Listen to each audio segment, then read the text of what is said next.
Hey guys, coming at you from Fort Worth, Texas here in my 4-month-old Chevy Bolt. And I wanted to go over the infotainment system, in particular how it relates to MP3 playing. And I'll touch on the radio a little bit. First thing to get out of the way is in the manual. It talks about the USB port should not be used for charging.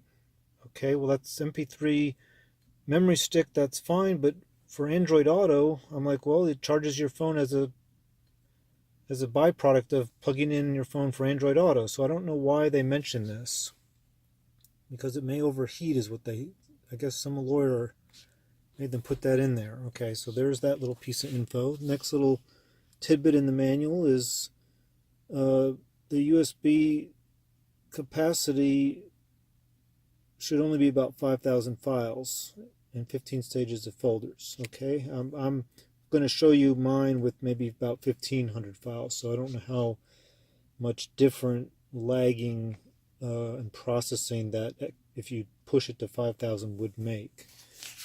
Next little tidbit is, if you want to, I won't cover playlists here as far as making your own playlist and putting that on the USB stick, but there is the specs in the manual. I believe this is page 167 here. Okay, this is a highly recommended USB memory stick because it's very, very short, very inexpensive, and there's what it looks like in my media bay. So it's very short, and when I first had a memory stick in here, was like, about 1.5 inches long, and I thought sometime I'm going to brush against that and I'm going to bend it and break the port with enough pressure on it. So anyway, that's the module I decided to get to prevent accidental bending or bumping or breaking it off in there. And this, of course, is a normal USB cable I use for doing like Android Auto or charging my phone. And now on the front ports in the car, I do also have just a regular car charger. So, but of course, as soon as you plug it in for Android Auto, it'll charge the phone. In addition, there is a auxiliary input port here, and here's one that's available on Amazon. I have a similar one, and I've tried it once or twice and it works fine. So you can avoid this whole infotainment system, which I'm about to cover, by getting one of these and only using your phone's music player to play music through your audio system. Okay, so those things out of the way, let's get into this infotainment system here. The first thing I want to say about this is that this screen is extremely distracting. It takes time to learn it. When driving in traffic, I would highly recommend in the first 6 to 12 months of trying to tackle options on the screen and using it. If you're in any kind of a traffic situation, try to avoid using it, because it pulls your eyes and attention away for more than just 1 or 2 or 3 seconds. Seems like everything I try to do on the screen is like a 3 to 7 second process. So I'll go over some of the things you can do on the steering wheel and console that will minimize your attention that's drawn away from driving on the road. Of course, if you're in a parking lot, have at it. Screen is not quite like a cell phone glass touch screen. It has a mylar cover over it, so when you touch it, there's kind of a soft feel to it, and it's not super responsive like a cell phone. It's kind of sluggish. The CPU, I've read behind the scenes, is kind of slow at processing touch requests. So sometimes it'll feel like it's responding, and other times it's just kind of catching up. And sometimes I find it won't even recognize the touch. I have to hit it twice because it was busy doing something. Driving down a bumpy road, I'd recommend learning some routine to steady your hand, such as putting your thumb along the bottom bezel here, or possibly your pinky on the right side of the bezel, and then positioning another finger for touching the screen. I find a lot of times a lot of my concentration off the road, away from the driving, is because I'm trying to focus on getting my finger to land on a specific area. They try to do a pretty good job at making the landing areas for buttons big, but there's just sometimes the road's too bumpy or the button's not quite big enough, and you're not hitting it. And so it takes 3 or 4 times to attempt to hit something to actually get the screen to recognize your selection. This is the layout I'm using. It's the standard layout. You can always go here and edit which layout you'd like to use. I like to have, I don't know, I kind of find it annoying that this family layout has a giant clock on it when there's a clock already up here. So I don't know. And then you can do custom layouts, but everything you select, it's not like there's 20 things you can select from to display on the screen, and oh, well, here's 5 of the top things I'd like. Well, no, there's 1, 2, 3, 4. There's actually, I think, 5 things you can choose to place in 4 positions. So it's not like this myriad of options when you do a custom layout. So I don't know, I just find the standard layout works pretty good. Sometimes I switch to the eco layout, but that's the one I have now. Okay, so there it is. Now, the different ways you can get to the music screen. Of course, the music portion is on this left side of the screen in the standard layout. You can zoom in a little bit more and get a little more functionality out of it by expanding the right side of it to get your favorites list. Then you can go to the full music screen by hitting this expansion button here. That gets your full music screen. Now let me go back to home, and I will show you that you can get there 2 other ways. One is by pressing this button, music button, pops you right to the full music screen. I'll go back to home, and from the multi-selection screen you can also select audio. So just pretty simple, but that's multiple ways you can get there. If you have Android Auto running, have your phone plugged in through the USB cable, you can and let's say you're doing navigation, so navigation is taking over the whole screen, you can always hit this home button here next to the volume and power knob, and it will put you at the home screen. And if you need to go back to Android Auto, you can actually hold this button for 3 to 4 seconds, and it will put you back into the Android screen, Android Auto screen. So that's the various ways you can navigate. Let me go to the full music screen here, and one thing I found very annoying was the coloring of certain things.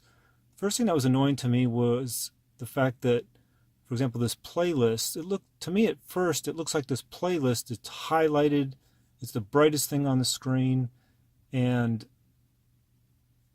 it's not the one selected, it's the dark that's selected. And the way so there's tabs up here, favorites and playlists. Favorites is currently selected, as you can see, and the way you tell is by this line going across here breaks and goes up over that tab, so it's separating out the playlist. So this whole black area here is what is included in that tab. So if I switch to playlists, okay, that's the playlist tab, so the favorite. So anyway, it's kind of reverse logic to me compared to other computer graphic design user interfaces, but that's the logic on it.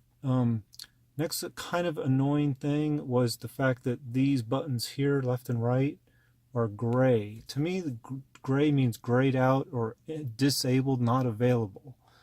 I thought that for the first month or 2 when I was driving the car, and then I accidentally just hit it one day and learned, oh, well, there's a whole nother menu section here that I didn't know about. That's how I kind of drilled down into that. And specifically, the whole music screen can shift left or right with those gray buttons. So if you wanted to shift to the right to get more options, just hit that source button, it slides to the right, and then you can choose your actual source for playing, and it'll, after that 4 or 5 seconds, it'll time out and slide back. Menu system, it'll slide to the left, give you more options, and I think that stays, it doesn't time out. The slider buttons, okay, so as I said, it's like a cell phone. You can slide with your finger up and down on certain lists, You can also use the slider button. Notice how it does not actually scroll the list until you let go of it. So if I go up, let's see if maybe I'm telling you wrong there. Okay, it'll catch up. It's quicker to respond the minute you lift up on it. It'll do the scroll. Now it's not behaving that way. Okay. This other one, let me go to source. When you scroll up and down here, it won't respond until you let off of the button. Let off. Now it scrolls that list, or you can just again slide it up and down. Another slider area is when you go to menu and you go to let's say songs, where I got the 1500 songs here. As you slide up and down, it kind of, this is the one that doesn't scroll until you let up on the slider button. And with so many songs in this scrollable list, you have to understand that, like if I want to jump to the S's and I want to get down there, I'm going to try to get to the S's. Okay, I did get to the S's. Let's say I want to get to the R's. I scroll up. It's like, wait a minute, I can't get there. There's so many that the detail level won't let me get there. So I have to get in the neighborhood of the alphabetically of where I want to be going, and then I have to scroll manually the rest of the way. Again, this is because there's more than 1,000 songs here. If you only had 100 or 200 songs, it probably would behave a little more accurately for where you're wanting to get.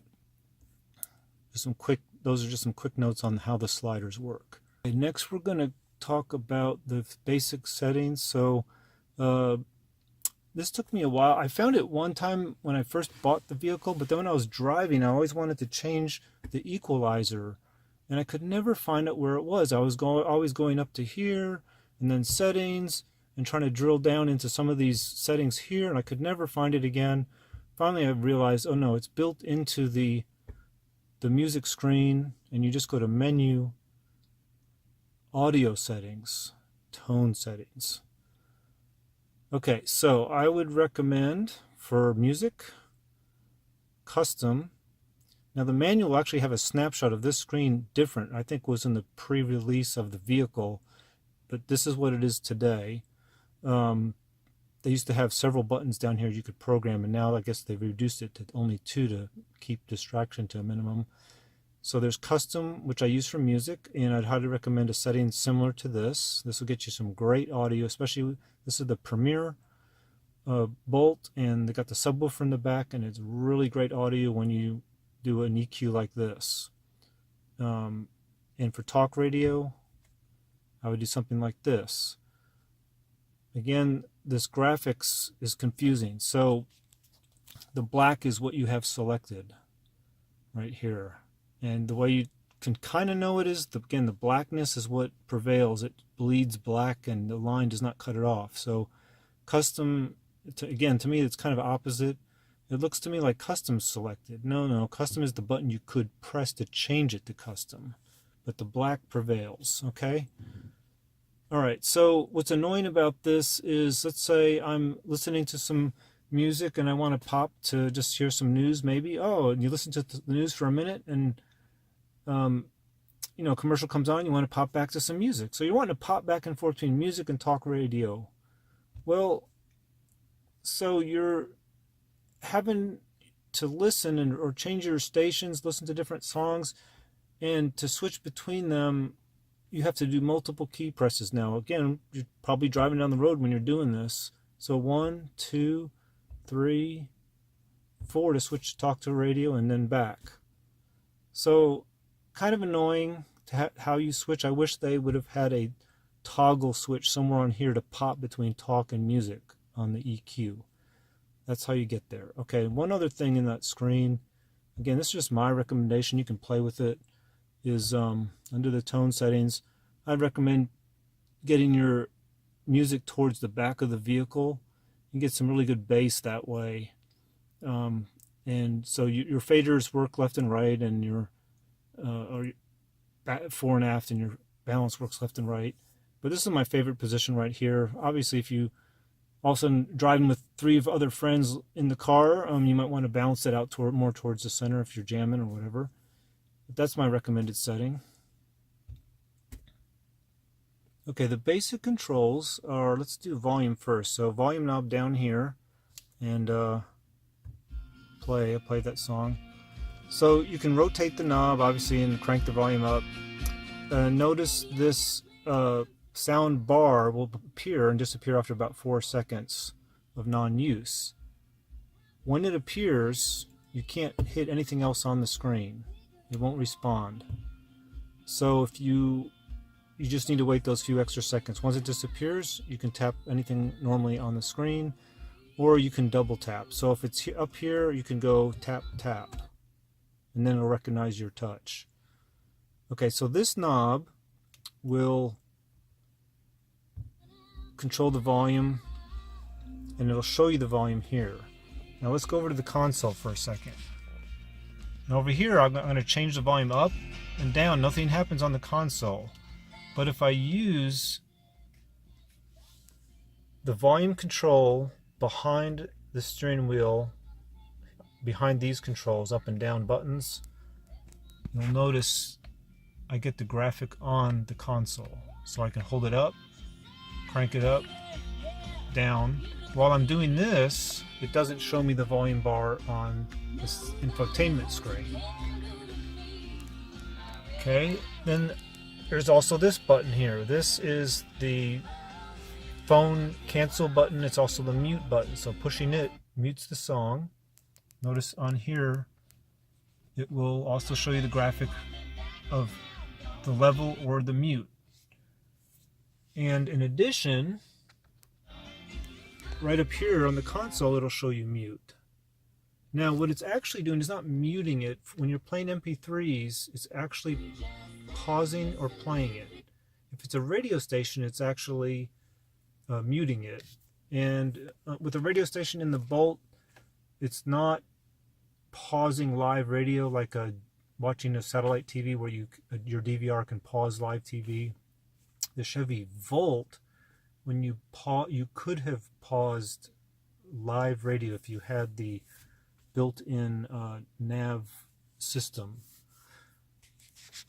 But the Chevy Bolt will just silence the radio and you'll miss whatever's playing.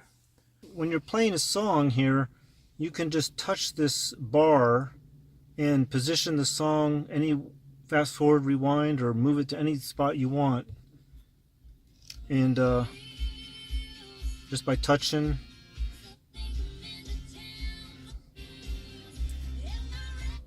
okay, basic operation here. Repeat lets you repeat this current song or repeat all. All, the definition of all is whatever is on your under your playlist tab at that moment. And you can always turn off the repeat there. Shuffle is just on or off. It'll shuffle whatever is in your playlist. Now, at the beginning I said that this screen was distracting, so let's go over here to the console and the steering wheel controls. So what you can do, usually what I have most of the time I'm driving around, I usually have my vehicle info up here just to see stats, or maybe I'm wanting to check my tire pressure. That's usually what I have up. But what for managing the music playing, you should come over here, select audio, and now you can get a lot of the basic options, navigation, and hitting the right arrow on the steering wheel lets you do. Let me do a quick example. I just want to browse for a song. I'll browse for let's Chattahoochee. Okay, I'm gonna go. I'll do songs. I know the name of the song. I just want to go right to the song. Now I have over 1,500 songs here. So, I mean, how do I mean, I'm driving, and I can't. No. I'm in. So what you can do is occasionally you just glance down here, and what you can do is hold the down arrow, and it figures out, oh, he's wanting to really get after it. Okay, now it goes into alphabet mode, and you can like up and down on this. I need to get to the C's. Hit enter on that. Now I'm in the C's. Okay, well, that 1 or 2 glances I found on while you're driving, it's very quick. It's a 1/4 second glance. Now I can just drill down a bunch to get to the Chattahoochee, there it is. Okay. There's that song. Shows me where I'm at in the center of the console, and it shows me over here. Okay, let me pause that. On the steering wheel, I paused it. And now let's go talk about playlists. Okay, let me come back here. And playlists are this tab here. And the playlist, now I'm not going to go on a tutorial of how to create files on your computer, that you create the playlists, and then you move those playlist files onto your MP3 flash drive to plug into the car, which you can do to create your different playlists. But just the system itself, as you move around, will create playlists for you. For example, let's go to the menu. I want to find. Let me back up 1 second. So if you're listening to a radio station, let me go here. I'm going to go to this radio station. 10,000. Free loan call. Turn it down here. If I'm listening to the radio station and I hit menu, it's only going to give me this browsing audio menu. If I'm listening to an MP3 song and I hit menu, I get a different menu. I get to browse the MP3 source, the USB source. Okay, so I'm just going to go to, let's say I'll choose an album. Let me just get I'll do this one here. Small Town Girl. It'll populate the playlist with that choice I just made. So there's just the 4 songs I have under that album.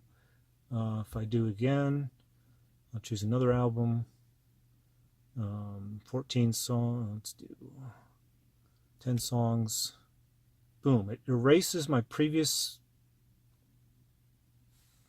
items in the playlist and replaces them with my new choice. Okay, now the benefit of the playlist is back on the steering wheel. You have the favorites up and down buttons. So when you're driving, you can move. Let me go up and down on this list here, and you'll see. If I go, okay, I'm going to hit now this is a little bit strange. I'm going to hit the up favorite button, and the logic here is the up button here, favorites, is bringing me to the next song in the list. So if this were like a CD that you recorded, the top song there, Mi Vida Loca, would be song number 1. Sweetheart's Dance would be song number 2. Calico Plains song number 3. So the logic here is this button it assumes you're playing song 1, and when you hit up, it means you want to go to the next song, which would be song number 2 and 3. What's strange about it is the logic is I'm working my way down the list. So I'm hitting up button and it's going down the list. Really annoying, but that's just, you just have to know that. That's how it's designed. So up and down is that you'd think up and down would be up and down on the playlist, but it's not. Radio stations, it's the opposite. We'll get to that in a minute. Okay, so that's what a playlist is. That's how you can generate your playlist, or you can do the computer thing based on that manual excerpt from the manual I showed you. So the songs from a USB source are called media favorites. This is different from radio favorites. So when you add radio stations to your favorites list, that's radio favorites. And if I scroll down my entire favorites list, you're going to first see the radio favorites, just because this is the way I organized it, and then you're going to see media favorites. The buttons on the steering wheel only really work mainly for they call the buttons favorites. So when you scroll up and down, it's going to be up and down on the radio favorites. if you are playing an MP3 song, you'll notice here they're in my favorites, but once you have an MP3 song playing, the favorites button on the steering wheel has nothing to do with your favorites list. It's then operating off of the playlist. As an example, let me go back to my favorites. I'm going to scroll down and play this song. Get some volume here. And now I'm going to hit the favorites button on the steering wheel and watch what happens. I'm going to hit the down arrow actually. Okay, up again, down again, it just stays right there. Well, why is that? Because it's working off of my playlist, which I just recently populated the playlist with the song I just tapped here from my favorites list. Now, if I had gone to the album of that one song I liked, it would populate with those 4 songs. Now, notice in my favorites list, it does let me know that my favorite song is still playing. But now, watch what happens when I hit the steering wheel buttons. Next, next, next. Okay, all this to say, the favorites button works off of the playlist when MP3s are played. The favorites button on the steering wheel operates within the favorites when you're doing the radio stations. Now, let me turn the volume down and talk about the radio stations. So, look what happens in the console on the radio stations. When I hit up, it actually, let me go back here. It actually goes up and down logically. I'm hitting the up arrow now. Now I'm hitting the down arrow, and it's working its way down the favorites radio stations list. And I can also see that here. Whenever I hit the button, it temporarily shows me my little scroll list. So I can see where I've headed or where I need to go to get down. Now, in addition, I have figured out to organize the radio stations because it's not telling me the name of the radio station, just the call number, if you will, or the radio frequency. And I found that a little annoying that in the favorites list here, I get no representation of what these radio stations are called. So if the only way to figure that out is if I go to like this radio station, or this XM radio station, I can then, this playlist tab disappears and becomes an XM list. I can hit it, then it will show me the names of all the numbered radio stations, but nothing to do with my favorites. It's just the giant list of all, whatever, 500 stations that are available. So that's the only way I can get the name. If I do it from my favorites list, I have to actually select the station to find out on the left panel what the full name is of that station. Okay, now, to manage your favorites list, what you can do is, like, let's take this channel 7 here, the 70s. If I tap it once, it starts playing it. Okay, notice here, this is starred. This means it is selected as a favorite. I could pull it off my list, remove it as a favorite, it's gone. Okay, now, what you need to know is whenever you are playing something here and put it back on the favorites, it always goes to the bottom of the list. So I'm going to add it. It shows up on the bottom. Let's say, I don't want it at the bottom. I want it to be position number 16 here or whatever. Okay, so let me delete it from here. Get it off of the list. I'm going to scroll up here. And now I'm going to make, right here, I want it to be underneath station 58. I'm going to make it appear right here by holding this square down. Boom, that makes it a favorite. Now, it also deleted that position. The song that was there was Red High Heels. That's gone. I overwrote it with this radio station.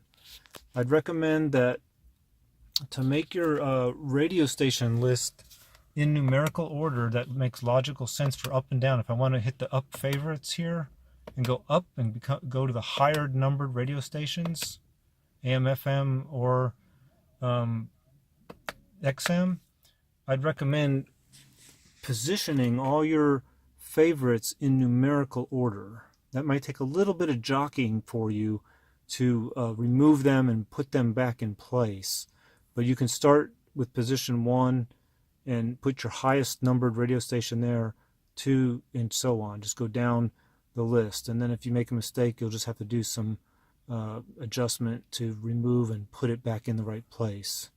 If you want to insert a radio, like let's say I wanted to listen to radio station 950 here and I wanted to position it in there, I'd have to sit here and put 950 there and then 820 there. I'd have to move everyone by hand, filter it down the list.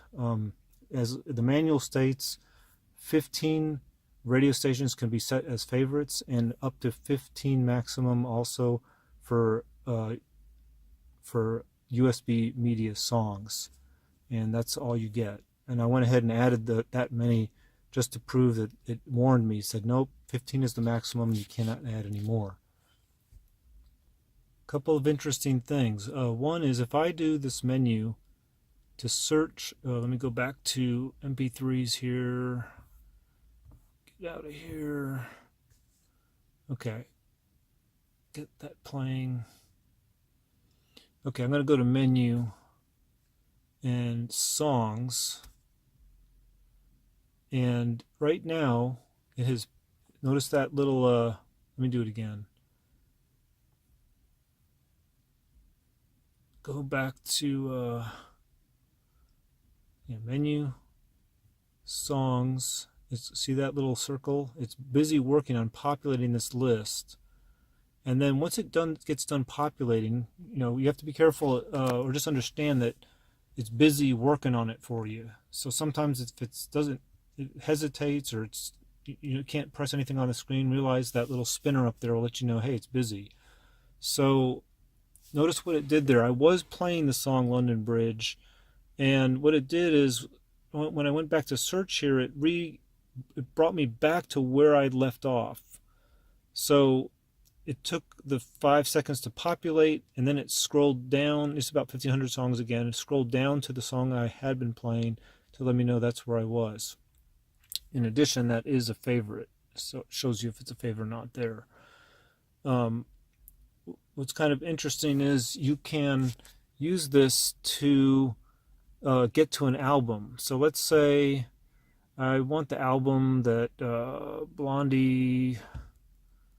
Let's see. Let me go to my favorites. I got this one song. Okay, this one, Sunday Girl, and I'm playing it. And I can just go menu, albums.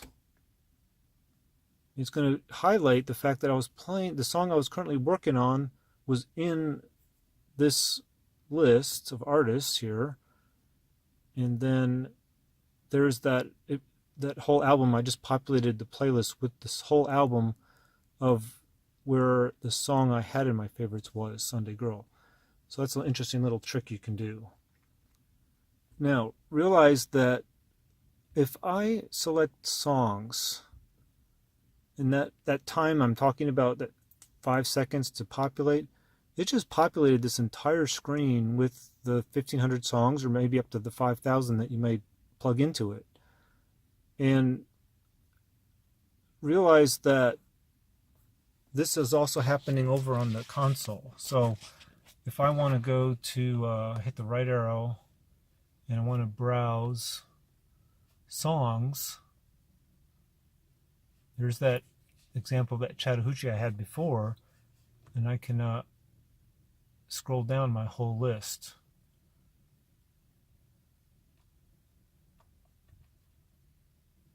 There's the P's.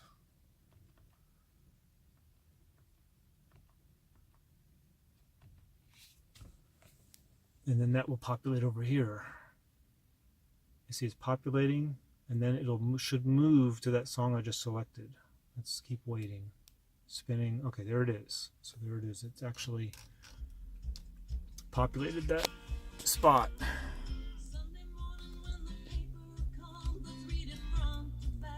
Okay, the next quirk I want to show you is, I'll just do it on the console here. let's say I want to find a song. Let's do Katy Perry, Bon Appetit. Okay, so I'm going to go right arrow, browse, and I'm going to choose albums this time. And I'm going to go to... no, let me choose artists. Let me go back. Choose artists.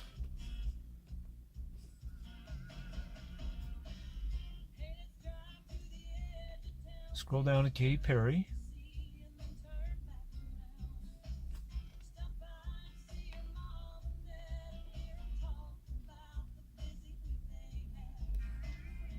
Okay, there's Katy Perry. Now I want to find that song Bon Appetit. So they're going to Katy Perry. And I know it's on the Witness album. And okay, it's not in alphabetical order, but it's in the order of the song order on that album. And going down, and hey, that's it. It's not there. How come? Well, let me go back and back. Now notice there's not quite enough space to show you the full title of these artists. So what happens is there's some songs that have like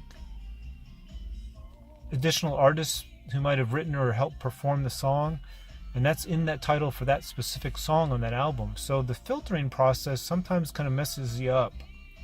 So I'm going to go down to Katy Perry, and I know that's F-E-A-T there. And oh gee, there's the Witness album. And oh, that's the only song that additional artist helped her perform on there. And now I can play it. Now if I just happen to go back, well, now I know that it's Witness, so I'll kind of go browse, and I'm going to go by album, and now I know it's Witness, so I could just go Witness.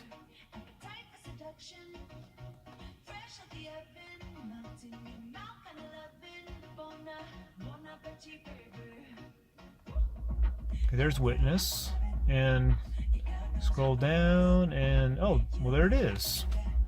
So just because I went by artist and filtered, and it showed me that filtered by artist showed me the albums, it may or may not have Bon Appetit in there. But if I know the name of the album, I can drill down by album and find that song. So that's a little quirk that's kind of interesting.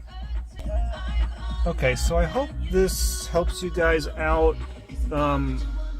explaining all this playlist stuff mainly, and just to leave a nice timestamp on this YouTube video, I'm going to go to show the software version, because as soon as this changes, it might change a lot of things. So scroll down here, software,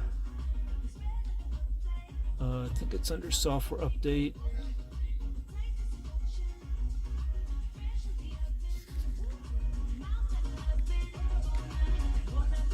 And 14.4.2.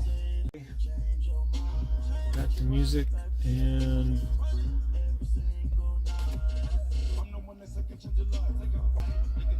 okay guys, thanks for watching, and questions below or any other observations that you've noticed, let me know. Thanks.